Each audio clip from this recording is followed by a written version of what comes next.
Presentamos al Grupo 5. El Grupo 5. No, este Grupo 5. La epistemología es relevante porque no es tan importante saber, sino tener una manera para saber si sabes. Muy buenos días, mi nombre es Arlet Miranda Patiño y hoy les presentamos el siguiente tema: problemas epistemológicos de las ciencias de la educación. Integrantes del grupo: Condori Antesana Yaina, Herrera Catari José Rolando, Puma Mamani Marisa, Salinas Catari Jimena Grimnelda y mi persona. Vamos a hablar un poco sobre la introducción. La introducción es el campo del conocimiento de la epistemología y la teoría del conocimiento. Es bastante amplio, en la cual se comprende diversos enfoques que históricamente han estado presentes en las reflexiones y análisis de la construcción de las ciencias, ¿no? Se puede decir también que en la gran mayoría de los textos, esta palabra de la epistemología se dice que es aquella ciencia o parte de la ciencia que se encarga de la teoría del conocimiento. Por otro lado tenemos, ¿qué es la epistemología? Como una pregunta. La epistemología es una disciplina que estudia cómo se genera y se valida el conocimiento de las ciencias. Esta se encarga de abordar la filosofía y el conocimiento a través de las respuestas a diversas preguntas de vital importancia, que son las siguientes. ¿Qué es el conocimiento? ¿Cómo llevamos a cabo los seres humanos el razonamiento? ¿Y cómo comprobamos que lo que hemos entendido es verdad? Por otro lado, la función de la epistemología es alcanzar los procesos que se emplean para justificar los datos científicos considerados en los factores sociales y psicológicos hasta la teoría que entran en el juego. Por otro lado, tenemos otra pregunta que sería: ¿cómo se considera la epistemología o filosofía de la ciencia?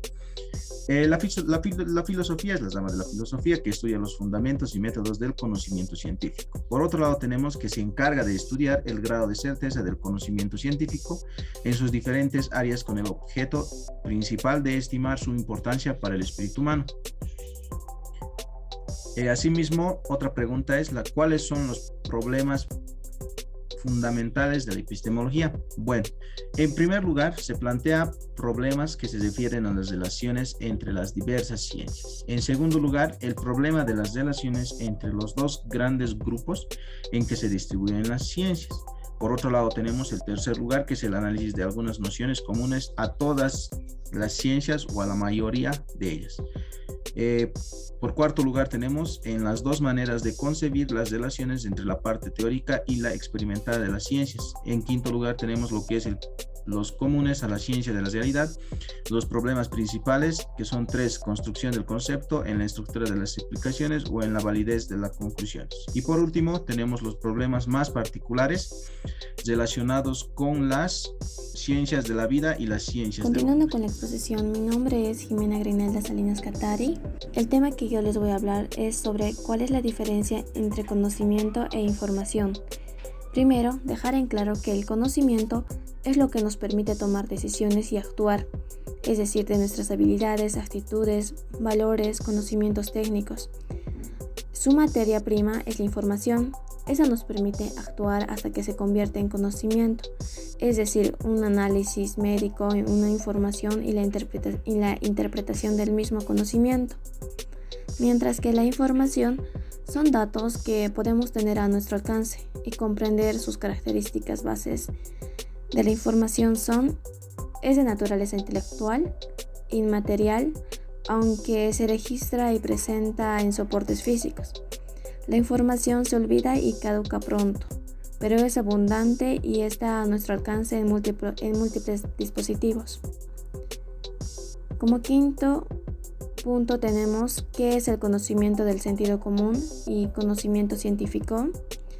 El sentido común es un conocimiento espontáneo. En su origen, refleja la realidad un modo disperso y está basado en la convención. Por ello puede clasificarse de espontáneo, diverso y convencional. Espontáneo es la razón de que el conocimiento da un sentido común, se da sin haberlo buscado conscientemente. Es decir, es el producto de la necesidad de dar solución inmediata a problemas particulares. Es disperso porque el conocimiento ordinario del sentido común se limita a explicar los hechos aisladamente sin llegar a establecer relaciones entre ellos. Es convencional porque debido a que ese tipo de conocimiento se basa en la tradición o consenso de la mayoría, es decir, la vigencia de este tipo de conocimiento se debe al acuerdo común de quienes lo comparten y lo utilizan. El conocimiento científico es crítico porque trata de distinguir lo verdadero de lo falso. Se distingue por justificar sus conocimientos, por dar pruebas de su verdad. Por eso es fundamentado porque demuestra que es cierto. Se fundamenta a través de los métodos de investigación y prueba que el investigador sigue procedimientos que con el pasar del tiempo desarrolla su tarea basándose en un plan previo. La investigación científica no es estática, sino planeada, donde la verificación es posible mediante la aprobación del examen de la experiencia. Es sistemático porque es una unidad ordenada. Los nuevos conocimientos se integran al sistema relacionándolos con los que ya existen. ¿Qué es ciencia?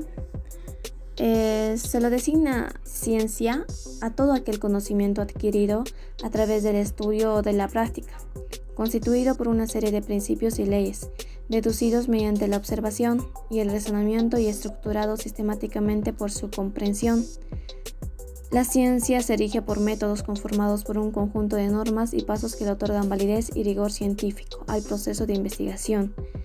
La ciencia está íntimamente relacionada con el área de la tecnología, ya que los grandes avances de la ciencia hoy en día se logran a través del desarrollo de las tecnologías ya existentes y de la creación de nuevas tecnologías y viceversa. Vamos a continuar con la socialización. Mi nombre es Marisa Pumamamani. Vamos a hablar de la diferencia que hay entre ciencia y técnica. La ciencia es el conjunto de conocimientos obtenidos mediante la observación y el razonamiento, y de los que se deducen principios y leyes generales. La técnica es el conjunto de conocimientos adquiridos empíricamente por medio de la práctica. La técnica primero aparece en la imaginación de quien quiere lograr algo, después busca su concreción. ¿Cómo es la clasificación de la ciencia? Caracterización de las ciencias naturales y las ciencias sociales. La característica diferenciadora de las ciencias naturales y las ciencias sociales es que los seres humanos poseen habilidades cognitivas específicas que crean una conciencia y representaciones mentales abstractas que en general influyen en su comportamiento y crean unas reglas de interacción entre individuos complejas. Son aquellas ciencias que tienen por objetivo al estudio de la naturaleza. ¿Cuál es el método científico y la generación científica? Primero debe basarse en lo empírico y en la medición, sujeto a los principios específicos de las pruebas del razonamiento. El método científico es un método del procedimiento que se ha caracterizado a la ciencia natural desde el siglo XVII, que consiste en la observación sistemática, en la medición, en la experimentación, la formulación, el análisis y la modificación de las hipótesis. El conocimiento científico es una aproximación crítica a la realidad, apoyándose en el método científico que fundamentalmente trata de percibir y explicar lo complejo hasta lo más prosaico. Mi nombre es Yaina María Tesana y le voy a explicar sobre cuál es el problema del método en las ciencias sociales. Las ciencias sociales se han encontrado durante mucho tiempo en una disputa para saber cuál debe ser su metodología a la hora de realizar una investigación. Mientras unos argumentan que debe seguir el camino de las ciencias naturales y otros se niegan rotundamente o particularmente a esto, objetando que las ciencias sociales, más que una ciencia explicativa, deben ser ciencias interpretativas. Por otro lado tenemos al cual es la definición de las ciencias de la educación. La ciencia de la educación son todas las ciencias que aportan en teoría y práctica al proceso formativo desde su objetivo del estudio. Son un conjunto de disciplinas que estudian y describen en el momento de analizar y explican los fenómenos educativos en sus múltiples aspectos de la educación, en sociedad y cultural. donde son determinadas y se distinguen como la sociología de la educación, economía de la educación, antropología de la educación, historia de la educación, psicología de la educación, pedagogía didáctica, filosofía de la educación, educación comparada y política de la educación. Son algunas de las más significativas. Por otro lado tenemos ¿cuál es el campo disciplinar de las ciencias de la educación? Con respecto al problema que nos convoca, si dejamos de lado por el momento los planteamientos a prioristas propios de la pedagogía tradicional, caben todavía dos posibilidades, donde la primera, que es la ciencia de la educación, donde se haya constituido en una disciplina científica autónoma, a partir de la constitución de un objeto particular y específico, o que en cambio es una disciplina sin contenido teórico propio. Como decía John, el objetivo es el conducir al educando. El pensamiento educativo de Aristóteles se basaba principalmente en sus estudios de ética, política y lógica, donde se determina la esencia y significado de la educación. Por tanto, determinar los fines de la educación en función de la vida, con un respecto a los planteamientos sobre la esencia humana, podemos señalar dos posiciones según dos autores. Según Ressieri, existen solo dos teorías sobre la esencia humana, la esencialista y la existencialista. Según Shudorsky, existen dos concepciones, la concepción idealista, metafísica, que se manifiesta mediante el esencialismo en existencialismo, y la concepción marxista en la esencia humana. Ya para concluir este tema, es necesario saber que la epistemología en general es una rama de la filosofía que estudia el conocimiento científico. El objeto de la epistemología de la educación es estudiar críticamente la educación en todos sus aspectos, esto con el fin de perfeccionarla. Por otro lado, la epistemología aplicada en el ámbito educativo sirve para analizar el hecho de modo crítico y reflexivo, para hacer un diagnóstico de sus avances y escollos. Asimismo, esta epistemología de la educación se ocupa de la organización del currículum escolar, de la conexión entre las disciplinas, de cómo se transmite el saber, de la relación entre el sujeto cognoscente y el objeto a conocer, y de la formación del docente, del contexto escolar, entre otros. Muchas gracias por su atención. Eso es todo.